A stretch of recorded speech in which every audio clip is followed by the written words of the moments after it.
Hello listener, अस्सलाम वालेकुम। खूबसूरत लफ्ज़ों का सफ़र, कहानी मोहब्बत के ऊपर दस्तक, एपिसोड 14।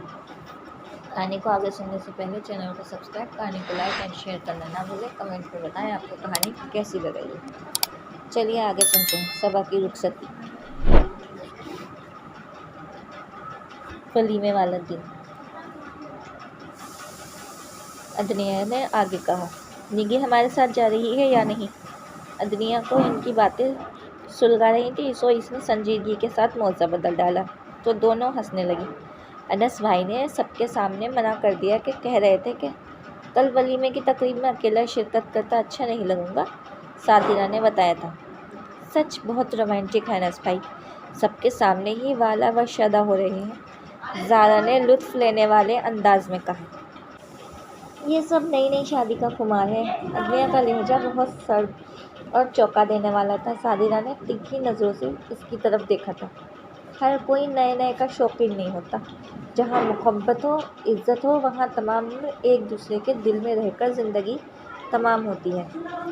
सादिरा का लहजा बहुत अटल और भरपूर था। वह लब बीच कर रह गई। मेरे ख्याल में रुखसती होने वाली है, सादिरा ने ज़ारा को ट्रेश का इशारा करते हुए संजीदगी से कहा और इसके पास से उड़ गई। ये लड़की भी सुधर नहीं सकती। सादिरा ने अदनिया की नेचर बिल्कुल पसंद नहीं थी। वाकई यार, पता नहीं क्यों हर बात को नेगेटिव वे में नेगेटिव पॉइंट ऑफ व्यू से देखती है। ज़ारा को भी इसकी बातें नागवार गुजरी थी। इस मौके पर जब गैर भी दामिनी खुशियों की दुआएं करते हैं, अदनिया का सर्द मेहरी का रवैया और अंदाज़ गुफ्तगू बहुत नापसंदीदा था। मैं तो खाला जान से ज़रूर कहूँगी कि अब ज़रा उसे खींच कर रखें, बहुत सर चढ़ी हुई है, सादिरा ने अतई अंदाज में कहा था। सालेह आंटी बेचारी अपनी मुरव्वत और सादगी के हाथों मार खा जाती हैं। कोई और होता तो इसके इतने नखरे न देखता।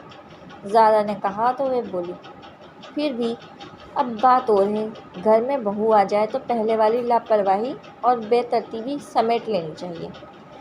बस दुआ करो कि सबा देखने सुनने में जितनी अच्छी है, सालेह आंटी को संभालने में भी ऐसी ही साबित हो। खाला जान तो बहुत मुतमईन है, बाकी सब किस्मत की बातें होती हैं। अपनी तरफ से तो सब अच्छा ही सोचते हैं, सादिरा ने कहा तो वह सर हिलाकर रह गई। हंसते मुस्कुराते पल तमाम हुए तो गजरे ने रुखसती का इशारा दे दिया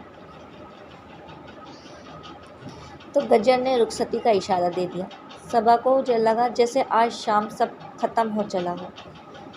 बेहद मोहब्बत करने वाले माँ बाप, शौक़ व शरीर भाई बहन, इसका दिल पसीजने लगा। सबा प्लीज़ रोना मत, निगी ने इससे इल्तिजा की थी।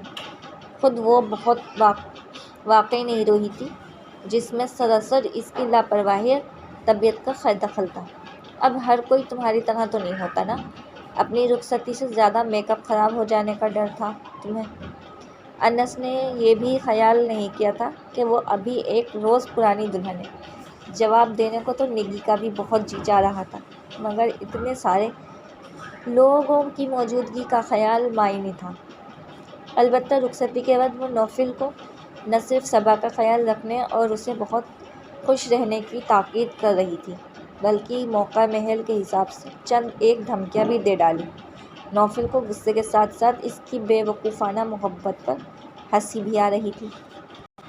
आंटी आप बिल्कुल भी फ़िक्र मत करें, नौफिल बहुत प्यारा बंदा है, सबा को भी बहुत खुश रखेगा। ज़ाले ने ताई जान को तसल्ली दी थी, जबकि नौफिल को हमेशा की तरह ख़वातीन के रोने से वहशत सी हो रही थी।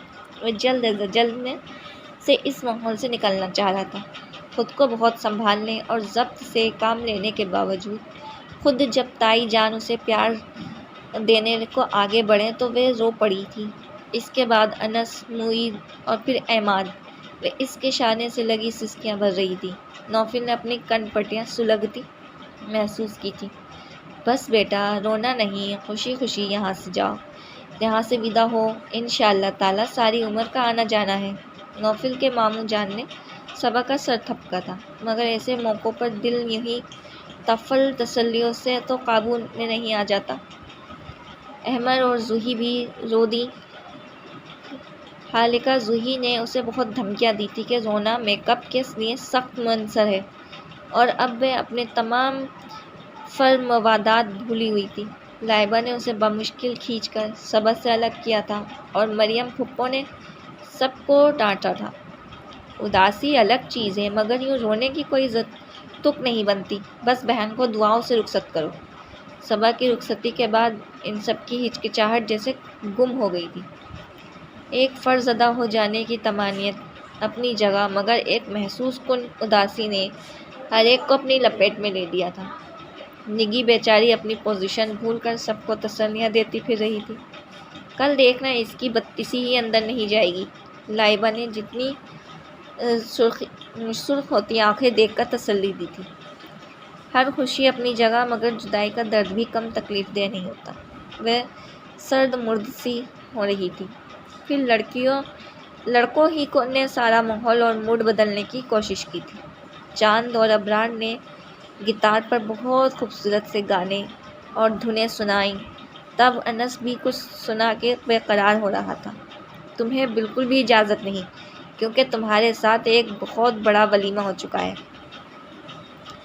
عماد نے اس پر پابندی عائد کی۔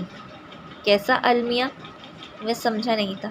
اب تم شادی شدہ ہو چکے ہو، وہ اطمینان سے بولا تو سب کے ساتھ نگی کو بھی ہنسی آ گئی، مگر انس نے بھی آرام سے کہا، میرے یار، اس المیے نے میری صلاحیتوں کو اور بھی نکھار دیا ہے۔ تم نے سنا نہیں کہ عشق میں ناکامی کے بعد انسان اچھا شوہر نہ صحیح، مگر اچھا شاعر ضرور بن جاتا ہے؟ اچھا جی، ہم بھی تو سنیں آپ کی نکھری ہوئی صلاحیتیں میں کیا نئے رنگ بھرے گئے ہیں؟ چاند نے اسے حوصلہ دیا تھا۔ وہ مسکراہٹ دباتے ہوئے ایک نظر زوہی کے ساتھ بیٹھی نگی پر ڈال کر بڑے انداز سے بولا، گل تیرا رنگ چرا لائے ہیں گلزاروں میں، جل رہا ہوں بھری برسات کی پھواروں میں۔ مجھ سے کترا کے نکل جا مگر اے جانے خیاں، دل کی لو دیکھ رہا ہوں تیرے رخساروں میں۔ مجھ کو نفرت سے نہیں پیار سے مسلوب کرو، میں تو شامل ہوں محبت کے گناہ گاروں میں۔ سینسر عماد نے شور مچا دیا، یہ اتنے پر محبت قسم کے شعر سنانے کو کس نے کہا ہے تمہیں؟ چاند نے اسے گھورا تھا۔ یہ اس کی پرانی بیماری ہے۔ معید نے بڑے اطمینان سے گفتگو میں حصہ لیا تھا۔ چلو معید، اب تمہاری باری ہے، نعمان نے کہا تو وہ ہنس دیا۔ میرا شعبہ وکالت ہے، نہ کہ شاعری۔ نعمان بھائی، بعض لوگ چھپے رستم بھی ہوتے ہیں۔ زوہی نے در پردے معید پر حملہ کیا تھا۔ وہ چونک کر اس کو دیکھنے لگا۔ چلو معید، آج قسم توڑ دو، سنا دو کچھ۔ احمد بھی اصرار کیا تھا۔ چائے کھڑی کھڑی سنا دو یا جو منہ میں آئے وہ سنا دو۔ عماد نے پھر سے لقمہ دیا تھا۔ چند لمحوں کے توقف کے بعد اس نے اس بات میں سر ہلایا تو وہ سب بہت اشتیاق کے ساتھ خمتن گوشے ہوئے۔ نہ شکایتیں نہ غلہ کریں، کوئی ایسا شخص ہوا کرے جو میرے لیے ہی سجا کرے، جس کی زلف مجھ پہ ہوا کرے۔ نہ شکایتیں نہ غلہ کریں، کبھی روئے جائیں وہ بے پناہ، کبھی بے ہتاشا اداس ہو، کبھی چپکے دبے قدم میرے پیچھے آ کے ہنسا کرے۔ نہ شکایتیں نہ غلہ کریں، میری قربتیں میری چاہتیں، کوئی یاد رکھے قدم قدم، میں بڑے طویل سفر میں ہوں، میری واپسی کی دعا کرے۔ نہ شکایتیں نہ غلہ کرے، کوئی ایسا شخص ہوا کرے۔ بہت پر اعتماد اور دلکش لب و لہجہ تھا۔ معید نے پہلی مرتبہ ان سب کی ایسی محفل میں شرکت کی تھی اور وہ سب متاثر بھی ہوئے تھے، تالیاں بجا کر داد بھی دی تھی اور دھمکایا بھی گیا۔ میں بات کرتا ہوں بڑی مامی سے، لڑکے نے اپنی آئیڈیل سوچ رکھی ہے۔ عماد نے اسے گھورا تھا۔ میں نے نہیں، یہ سب شاعر نے کہا ہے، اطمینان سے کہا گیا۔ شاعر نے کہا ہے، مگر تمہارے حسب خیال चांद ने लुत्फ़ दिया। अब ऐसी लड़की ढूंढनी पड़ेगी। अहमद को तशवीश हुई थी। तुम लोग बस फिक्रों में ही पड़े होंगे, मगर हो सकता है कि ये तुम्हें ढूंढने की जहमत ही ना पड़ने दे। ज़ुही ने बज़ाहिर बड़े आम से अंदाज में कहा था, मगर मुईद ने इसका इशारा समझते हुए फहमाइशी अंदाज में इसकी तरफ देखा तो वह निगी की तरफ मुतवज्जा हो गई, मगर मौका पाते ही मुईद ने उसे सर्जिश करना लाज़मी ख्याल किया था। वो ताया जान को दूध का गिलास पहुंचाकर निकली तो इसके पीछे ही मुईद भी उठा था। तुम्हें मेरे मामले में बोलने की कोई ज़रूरत नहीं है। अगर मेरे मामले में बोलने का तुमको हक़ है तो फिर मुझे भी कोई रोक नहीं सकता, ज़ुही ने जताने वाले अंदाज में कहा और आगे बढ़ गई, मगर वे दीवार पर हाथ रखकर उसे रोक गया। तुम मुझे धमकी दे रही हो? भौवें उचकाते हुए इसने पूछा था। धमकी नहीं, जैसे को तेसा, वैसे चिढ़ाने वाले अंदाज में कहती झुककर इसके बाजू के नीचे से निकल गई थी। वह सर झटकता अपने कमरे की तरफ बढ़ गया।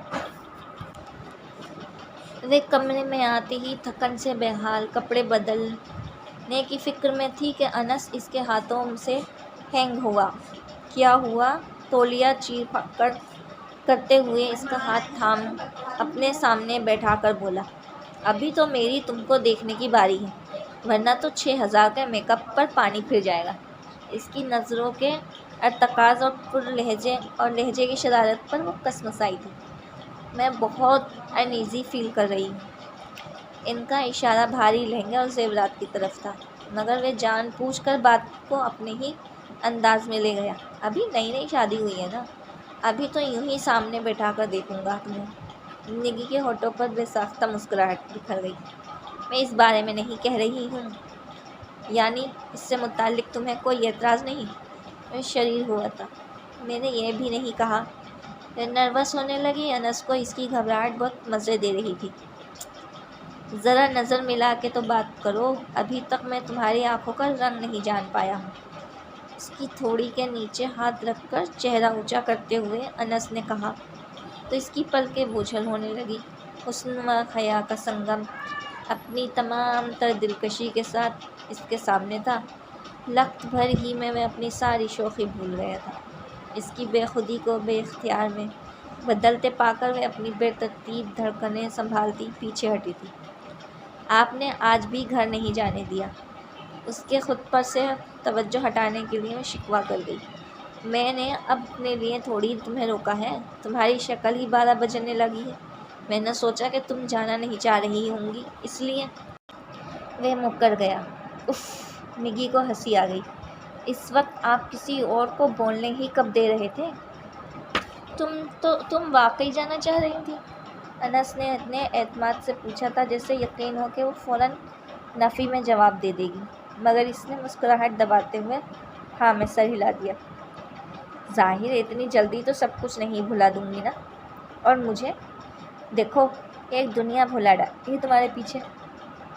इसकी मांग में सजे खूबसूरत व नाजुक टीके को पेशानी पर ठीक करते हुए धीमी आवाज़ में बोला तो वह निगी ने अपने पूरे वजूद में सनसनाहट सी दौड़ती महसूस की थी। इसकी सजदा ज़ेर पलकें और चेहरे की तमतमाहट इसके दिल का हाल अनस पर अच्छी तरह वाज़ा कर रही थी। तुम लाख छुपाओ चेहरे से एहसास हमारी चाहत का, दिल जब भी तुम्हारा धड़का है आवाज़ यहाँ तक आई। इसका लहजा पुरतपिश और अंदाज़ जताने वाला था। ऐसा कुछ नहीं है, निगी ने बामुश्किल कहा था। आपने यूं ही मुझे रोक लिया। ओके, मान लिया कि जनाब को हमारी कोई परवाह नहीं है, मगर दिल ने तुझे आदत ही बना डाला है जाना, तेरे बिना अब अपना गुजारा ही नहीं। वह जज्बात से पुरंदाज में बोला तो वह बेबसी से उसे देखने लगी। अनस ने इसी अंदाज में इसकी आंखों में झांकते हुए कहा, अच्छी लग रही हो। अगर मैं शाहजहां होता तो शायद तुम्हारे लिए ताजमहल बनवा देता। बातें बनाना तो कोई आपसे सीखे। वह बेख्तियार हंसती तो अनस ने इसकी कलाई थामकर अपनी तरफ खींच लिया। और पागल बनाना? इसकी बेख्तियारी पर निगी को अपने खवास बिगड़ते हुए महसूस हुए।